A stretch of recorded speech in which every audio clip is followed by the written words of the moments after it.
face a jail term of 10 years and fine of 20,000 for the use and wearing of military and police imitations, while a 5-year imprisonment and a fine of 10,000 would be imposed for the unauthorized sale of military and police uniforms to civilian and the production of textile, which is ibig sabihin po niyan, makukulong kayo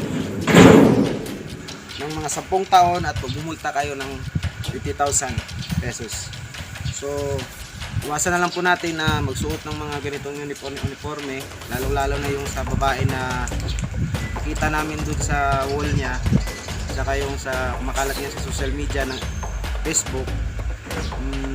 Yung nga guys, kung hindi kayo otorisado na magsuot ng military uniform or ATC gaya ng mga police, tsaka yung mga ibang mga government uniform, huwag nyo na po ituloy guys, tsaka huwag nyo gawin sa TikTok po. Maraming salamat. This is Sergeant Antonio Luma. Mabuhay po tayo. Magandang umaga.